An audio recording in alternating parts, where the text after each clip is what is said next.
সবার প্রথম কামনা করলাম পশ্চিমবঙ্গের জনগণের স্বার্থে অশুভ শক্তির বিনাশ করে রাজনৈতিকভাবে আমরা পরস্পরকে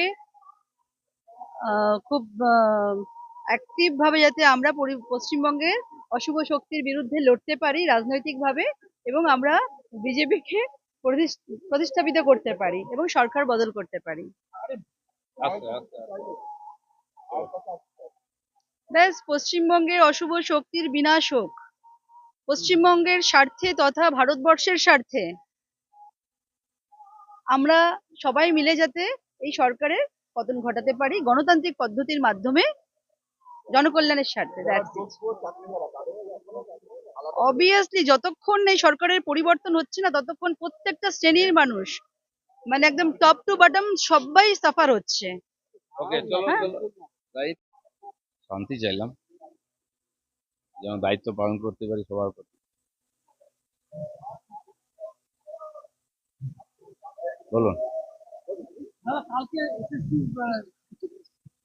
এখানে অবস্থান বিক্ষোভের কোনো সূত্রপাত গেল না,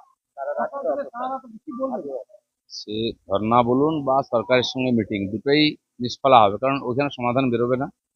কোর্ট দিয়েছে নির্দেশ, কোর্টেই সমাধান বেরোবে। তাই সব পক্ষ নিজের তত্ত্ব নিয়ে আবার কোর্টের কাছে আবেদন করুন। আমার মনে হয় সুপ্রিম কোর্ট সবার কথা শুনে তারাই ঠিক সিদ্ধান্ত দেবেন। 18,000 লোকের চাকরি ফেরত যেন আসে, এটা আমরা চাই। সবার কুশল কামনা করে প্রার্থনা করেছি, সব বাংলায় শান্তির প্রার্থনা করেছি, সবাই যেন আমরা ভালো থাকতে পারি এই প্রার্থনা করেছি।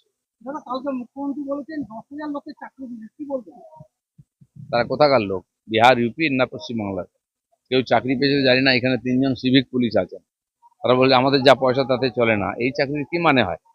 উনি দেওচা পাচামিতে বলেছিলেন 1 লক্ষ লোকের চাকরি হবে, এক ঝুড়ি কয়লাও বেরোলো না, একটা চাকরি হলো না। এখন মেদিনীপুরে গিয়ে বলছেন 10,000 লোকের চাকরি হবে। আজ পর্যন্ত কত হাজার লোকের চাকরি দিয়েছে?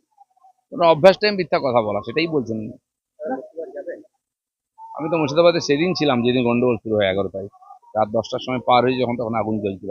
বাকি পার্টির নেতারা যাচ্ছেন, আন্দোলন চলছে, যাবো আমি। কালকে শিলান্যাস অনুষ্ঠানে কিন্তু এলাকার যারা জমি দিল তাদেরকে ডাকা হলো না, বাইরে থেকে লোকের ভিড় করা হলো, কি বলবো? সব জায়গায় তাই করেন উনি। টিচারদের ডাকলেন কথা বলবেন বলে ইন্ডোর স্টেডিয়ামে, সেখানে পার্টির লোকেরা ভরে গেল, টিচাররা বাইরে থেকে গেল। এটাই ওনার নীতি, লোক দেখানো।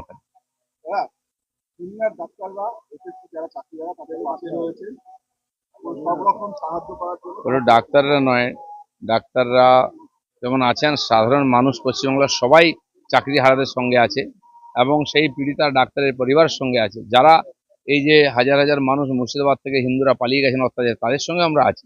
আর সবাইকে এক হয়ে এখানে পরিবর্তন করতে হবে।